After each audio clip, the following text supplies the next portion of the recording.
Lee Carsley's guardianship of the national team has come to an end. Tommy Tactics is the new daddy. So let's use FM24 to see how England might set up under Tuchel.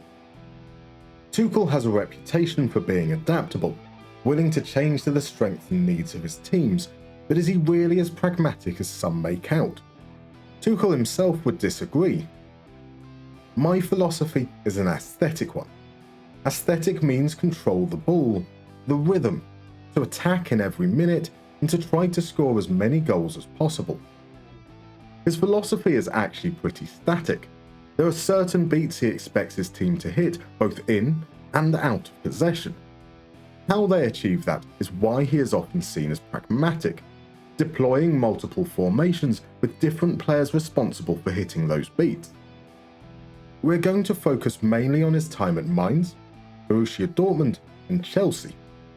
Whilst he used multiple shapes with all of them, each side can be associated pretty strongly with a specific formation. Mainz primarily used a 4-3-3, Dortmund a 4-2-3-1, and Chelsea a 3-4-3. Mainz were an underdog. Replacing Jorn Andersen after they'd earned promotion back to the Bundesliga, Tuchel led them to their best ever finish, 5th place in the 2010-11 season. We're going to look, however, at the 13-14 season where they finished 7th. Their most common lineup looked a little something like this. Johannes Geis was a key figure.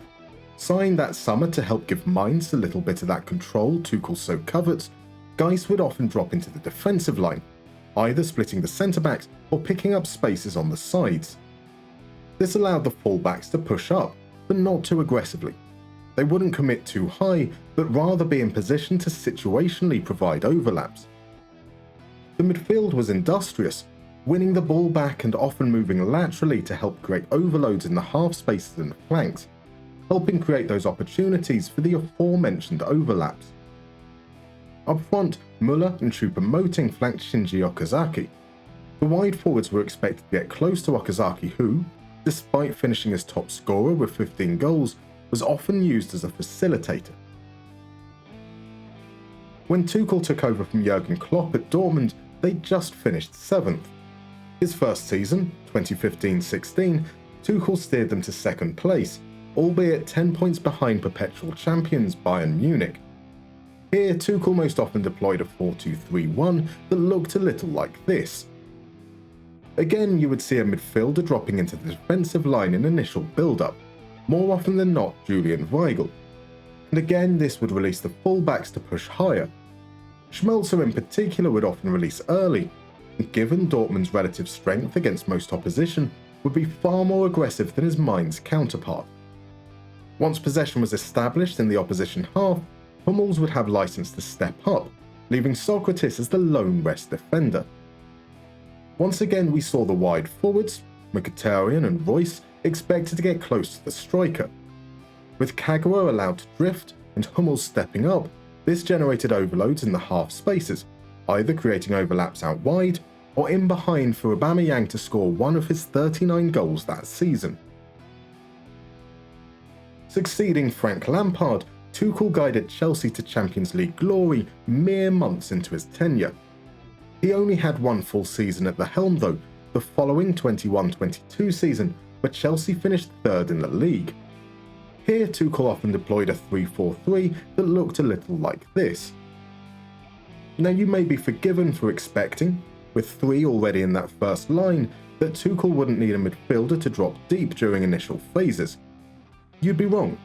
Jorginho would do the honours, often to the right-hand side, allowing Azpilicueta to split wide. With wing-backs rather than full-backs, they had license to push forward early. Like at Dortmund before, once established, Thiago Silva was often left as the lone rest defender, with his fellow centre-backs allowed to step forward and provide support. The 3-4-3 shape allowed the attacking midfielders to be positioned narrower than in previous systems, getting them naturally close to Lukaku just as Tuchel likes. Once more, this created overloads in the half spaces. Whilst Lukaku would be used as a threat behind, he would also act as a pivot to find those third-man runs from deep. I haven't talked about out of possession yet because the themes are similar throughout. Tuchel is undeniably German. By that I mean counter-pressing is a key feature.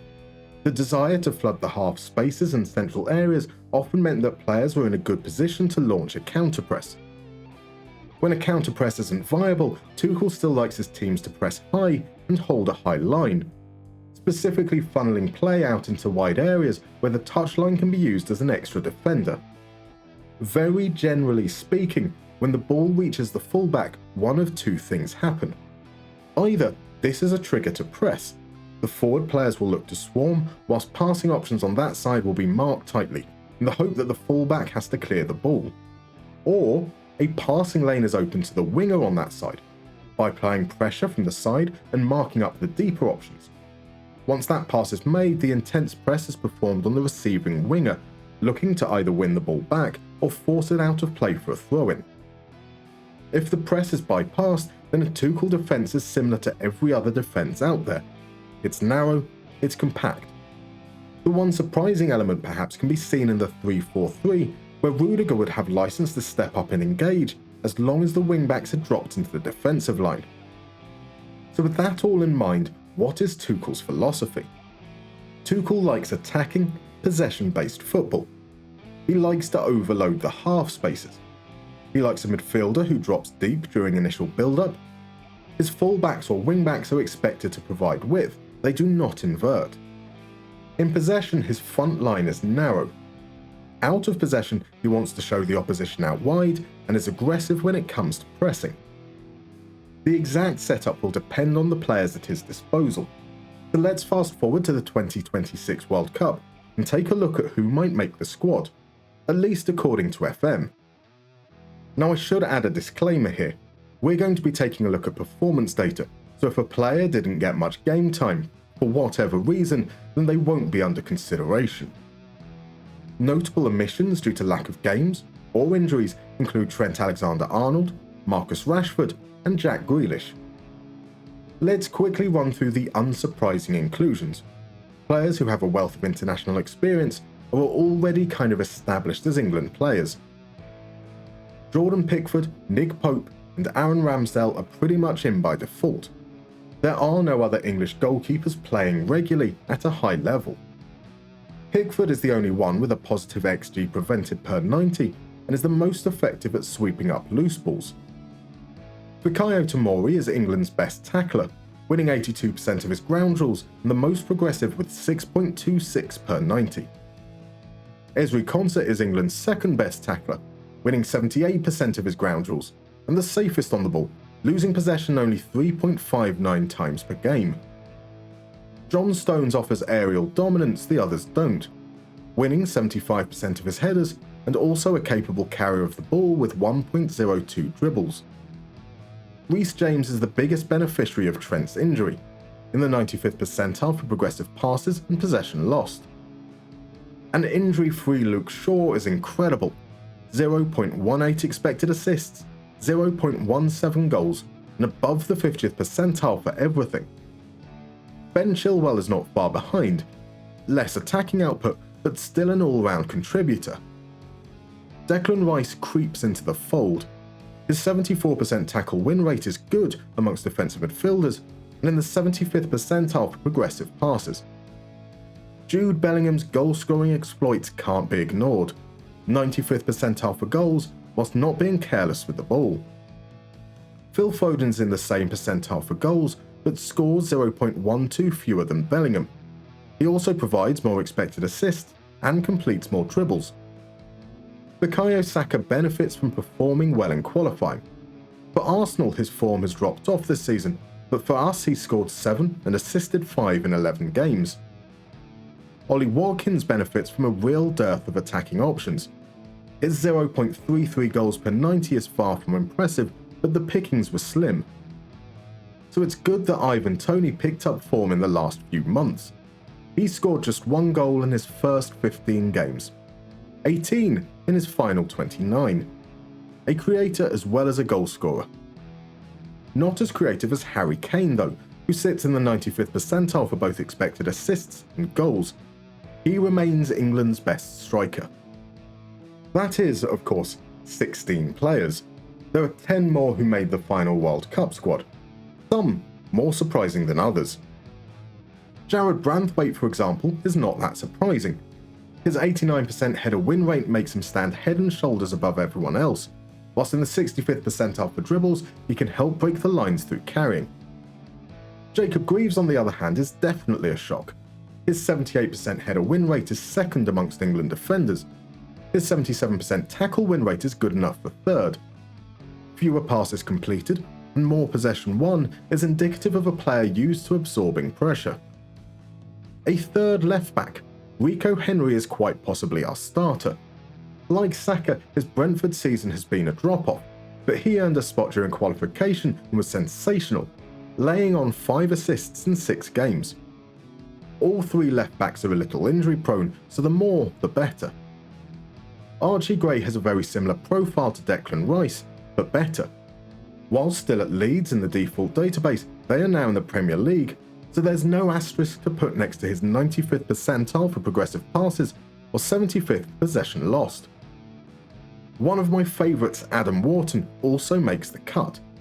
Not as progressive, but far more active in the defensive side of the game, and a better output than both Rice and Gray in terms of expected assists and goals. One of my least favourites, Conor Gallagher, is also in. He isn't as safe on the ball, but he leads the way amongst English defensive midfielders in pressures attempted and dribbles per 90. I don't know whether Raheem Sterling should be considered a surprise or not. In the 90th percentile for dribbles, 95th for goals might seem like reason enough. His out of possession metrics are the icing on the cake, exceptional in the pressing game. Jacob Ramsey is 0.04 goals per 90 behind Sterling, and 0.04 expected assists ahead of him. Like Ivan Toney, he had a late purple patch that put him into consideration, and ultimately into the final squad. Ebe Eze offers a very different profile. While still above the 50th percentile for expected assists and goals, his 90th percentile for progressive passes and 95th percentile for passes completed is indicative of a player who gets involved in build-up, helping to knit together the midfield and attacking units. Emil Smith-Rowe kind of fits that profile too, not as involved deep, but in the 85th percentile for expected assists, he does offer a dash more creativity. Also in the 85th percentile for possession lost, he does so safely. We've gone anti-Southgate, just 1 right back and 400 left backs. With Archie Gray, John Stones and Ezri Konsa, we do have cover at right back, and right back is a good place to start talking about how this might look tactically. We'll start with a 4-2-3-1. Tuchel likes his fullbacks to provide width, and we often saw one side more enterprising than the other. With Reece James being excellent at progression and not so impactful in the final third, that suggests the right back spot might be the more conservative of the two, a fullback on support. That makes the left-hand side more attacking, with Henry my preferred option, an attacking wing-back expected to be more involved in the attacking phase. That in turn informs our double pivot. We want a midfielder who drops into the backline, a half-back, and it makes sense for that to be on the wing-back side. Adam Wharton gets the nod over Archie Gray by virtue of experience and left-footedness. This is not a purely defensive role though, so we'll add take more risks to encourage ball progression. Alongside him we want a busybody, someone who harasses the opposition but also provides support to the front line. Someone like Conor Gallagher as a ball-winning midfielder with instruction to dribble more. At centre-back we are probably looking at a John Stones, Jarrad Branthwaite partnership. Both are comfortable on the ball, but Stones is the more progressive, both through passing and carrying. He will be a ball-playing defender instructed to stay wider and dribble more. Branthwaite will be a plain old central defender. Up front, Harry Kane. We'll start with a striker here as it informs what we want from those behind him. He is not a threat in behind, so we want a supporting role. That position is also key for starting our press. Whilst Kane has never been particularly good at this aspect, he has the attribute profile to do so. Elite work rate, determination, and teamwork, so pressing forward on support he is. Toney will do the same in relief, whilst Watkins can be used as a pressing forward on attack if we need something different. That means we need runners from the attacking midfield strata. Saka on the right is a winger on attack. Now we know that Tuchel likes his wide forwards to get close to the striker, but having Saka on his opposite foot with his trait of cutting inside means he will naturally drift into those more central areas. If we play Foden out there, we'd probably change this to an inverted winger. On the left, an inside forward on attack, a player who will more aggressively attack the box than the winger. This would have been Rashford had it not been for injury, but Raheem Sterling's goal output makes him a great fit here. Behind the striker we want someone who can do everything, and thankfully Bellingham is just that kind of player. That would, in many respects, suggest he should be a trequartista, but that doesn't fit the pressing approach Tuchel favours. Instead, an attacking midfielder with all the same instructions, except he's off tackles. In possession, we are fairly narrow. Play out of defence, pass shorter, and be more expressive. Out of possession, we engage high and hold a higher defensive line. We press with intensity and trap outside. In transition, we counter-press and distribute short.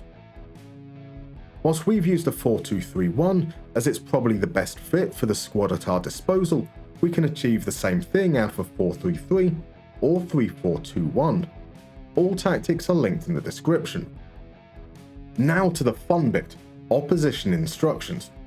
We want to direct play out to the fullbacks. Trap outside will get us halfway there, but we want to take this one step further. This starts with how we engage the centre-backs. We want to press, but not necessarily engage. We will then show them onto their outside foot. Right centre-backs onto their right foot, left centre-backs onto their left foot. Against a back three, we'll show the central defender onto their weaker foot. It's the same with fullbacks. We want to press aggressively and show them onto their outside foot. We'll leave tackling for a few moments here. In central areas, we want to mark up their passing options. That's defensive midfield, central midfield, attacking midfield, and strikers. We want to make it hard for fullbacks to escape the press. Should the ball make its way to one of these options though, we want to once again force them back outside. So again we set the same show onto foot settings. We don't want to increase our pressing here however. Doing so will risk our defensive structure breaking. The final step depends on where we want to target winning back the ball. If we feel that the fullback is the weak link, then we tackle them harder and mark up the options on the wing. Once again, those on the wing we show onto their outside foot. If we feel that the winger is the weak link, then we neither change the tackling on the fullback nor mark the winger. Instead, we trigger the press and tackle harder on the winger, again showing them to their outside foot. Now in the example here, we've got a mixture of approaches, targeting the right back and the left winger. Sometimes it might be both fullbacks, or sometimes both wingers. The big question of course is, does this work in FM? A perfect qualifying campaign with 10 wins and 49 goals is encouraging, but you can't really judge its effectiveness against the likes of Kazakhstan and Gibraltar. The World Cup is a sterner test and the ideal proving ground, so let's see how we got on. Paraguay, ranked 55th, fell 3-0. Tunisia, joint 37th, were lucky to only concede twice. The 16th ranked Sweden can perhaps feel unlucky to lose 3-1. And with that, we comfortably topped our group. Ecuador gave us a scare. Some choice words at half-time, a change from positive to attacking mentality, and a Bukayo Saka masterclass turned things around. France, rather surprisingly, were no match. We even scored for them, but a late Emil Smith-Rowe brace snuffed any chance of a comeback. Netherlands offered very little going forwards, but defended well. Not well enough, mind, as we eased to a 2-0 win. Winning the possession game against Spain feels dirty. The kind of dirty I like. A cracking Gallagher effort settled the tie early on. The most encouraging element here is that we have comfortably beaten every team on XG. In fact, if we exclude Ecuador's penalty, only France has generated more than 1 XG against us. while Sweden are the only team to keep us below 1xg. Now before we get to the final, let's look at some highlights. Starting with our pressing. Here against Ecuador we can see it in action. When the ball makes it to Castillo, Ramsey is quick to get across and mark up the passing option inside. Castillo beats Sterling, but Zambrano is still tightly marked, whilst Ars is under Branthwaite's watch. Ramsey can now peel off his man, and the pressure from all directions means Castillo has to release the ball. The angle isn't there, and we easily regain possession. This game also contained my favourite goal. Archie Gray, as the halfback, has dropped deep from where he can spot the pass inside to Rice. Kane shows for the ball, attracting the attention of Hincapi. Saka makes the run in behind. In the France game, we have a great example of our attacking shape. Here we see that narrow front line. Sterling, Kane, Bellingham and Saka are all within close proximity of one another. This sucks in the fullback and there's acres of space down the right.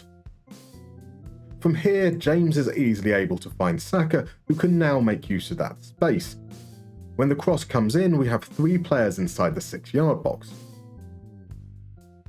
The best highlight comes from the final itself. This time Declan Rice is the halfback. Having a player with great passing and vision means he can spot the run of Saka.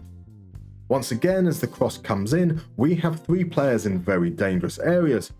Ramsey is one of them. His first goal of the tournament was our second of the final, as we ended 60 years of hurt.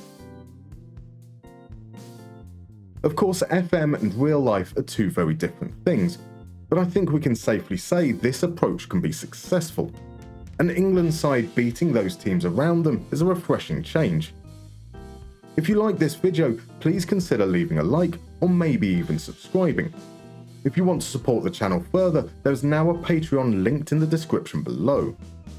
See you next time.